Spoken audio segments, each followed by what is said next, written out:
Welcome back to my channel yang membahas seputar trading forex. Halo teman-teman trader dimanapun berada, assalamualaikum warahmatullahi wabarakatuh. Jadi di video kali ini konten yang akan saya bahas itu temanya bagaimana cara menentukan area support dan menentukan area resisten. Jadi tanpa berlama-lama mungkin kita langsung saja ke materinya. Nah, biar teman-teman mendapatkan pemahaman ya atau persepsi yang lebih baik tentang apa itu support dan resisten, saya punya ilustrasi sederhana begini. Jadi ini saya contohkan ya. Kita membeli 1 gram emas itu harganya 950.000. Nah, ini anggaplah kita belinya bulan lalu atau 30 hari sebelumnya.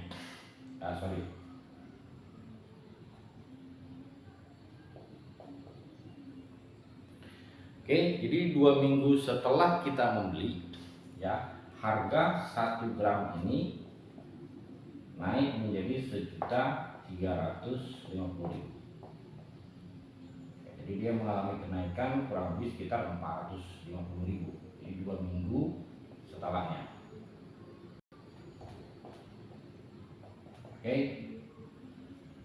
Nah, berdasarkan pengalaman saya ya ketika saya mengadakan seminar ataupun edukasi, pertanyaan ini sering sekali saya ajukan. Jadi ketika Anda membeli harga 950 terus mengalami kenaikan 1.350.000, jadi dari 10 orang yang saya survei, 7 atau 8 orang mengatakan mereka akan menjualnya. Kenapa? Karena mereka sudah mendapatkan keuntungan 450.000.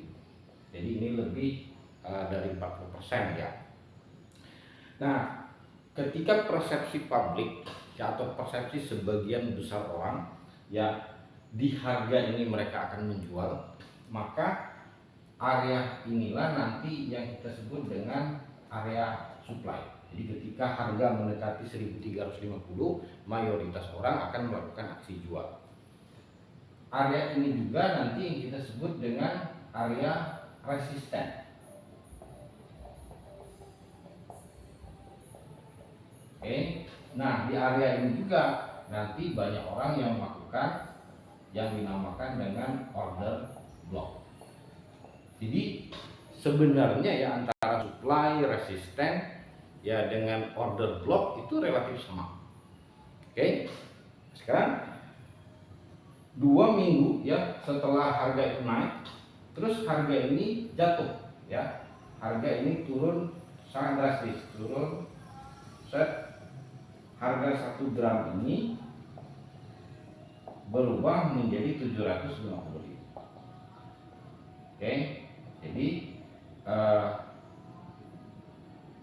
ini 2 minggu dan 2 minggu setelahnya ya, plus 2 minggu lagi harga itu turun menjadi 750.000. Nah, pertanyaan yang sama juga saya ajukan ke banyak orang. Anda membeli 950.000 itu kenapa? Karena Anda mempersepsi sudah murah kan?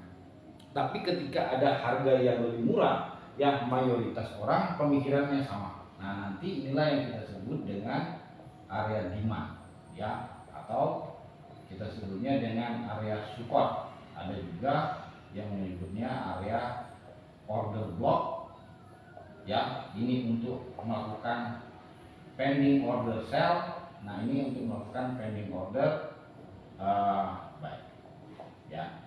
Jadi bisa dipersepsi ya.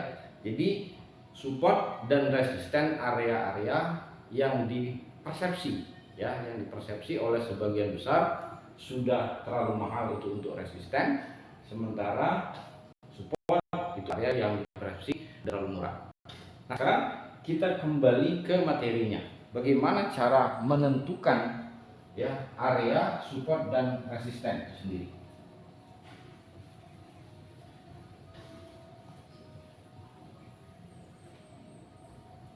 Oke teman-teman trader ya, jadi menurut pemahaman saya pribadi ya, dasar di dalam menentukan area support dan resisten itu tetap kembali lagi ke candle. Jadi candle pertama yang saya pakai itu adalah candle H4. Jadi ketika teman-teman melihat ada candle yang bentuknya seperti ini,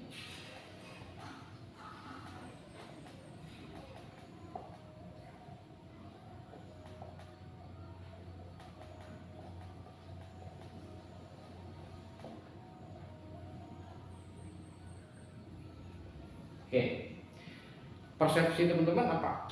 Ya, nah berdasarkan apa yang saya ajarkan di awal, jadi ketika kita menemukan candle yang bodinya tidak terlalu besar, ya, terus rejection atau penolakannya juga tidak terlalu besar, maka area ini tidak akan kemana-mana. Nanti inilah yang kita sebut dengan sideways.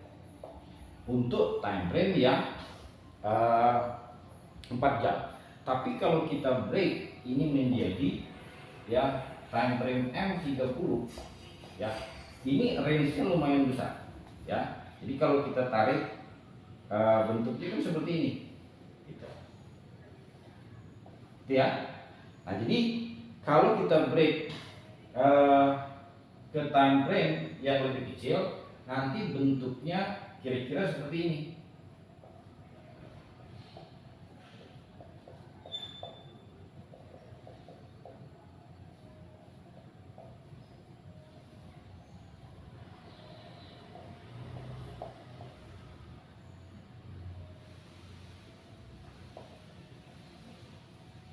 Oke, jadi cara pertama yang di dalam menentukan area support dan resisten itu berdasarkan banyaknya pantulan, ya. Jadi banyaknya rejection.